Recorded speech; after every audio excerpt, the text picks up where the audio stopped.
Hi mga Beshi Waps! So for today's video, nandito na naman ako sa aking paboritong grocery store which is ang Dali. Ayan, so namili ako ng mga gamit sa bahay kasi maglalaba ako and wala na kaming kape. So kailangan ko munang bumili ng ganyan bago ko simulan ng lahat. So after namin dyan is pumunta kami sa Big Save kasi after ko sa Dali, namimili ako pangalawa sa Big Save kasi yung ibang wala sa Dali binibili ko dito sa Big Save. So yun lang mga Beshi Waps, sana mag-enjoy kayo. Please don't forget to subscribe on my YouTube channel Kitty's Vlogs, TikTok Kitty's Vlogs, FB page Kitty's Vlogs, all of my social media account, Kitty's Vlogs. Yun lamang po.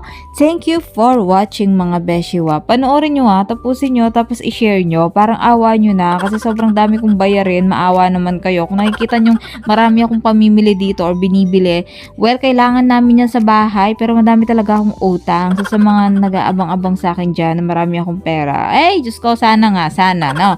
Abangan natin yan. Bye mga Beshiwa. Thank you for watching.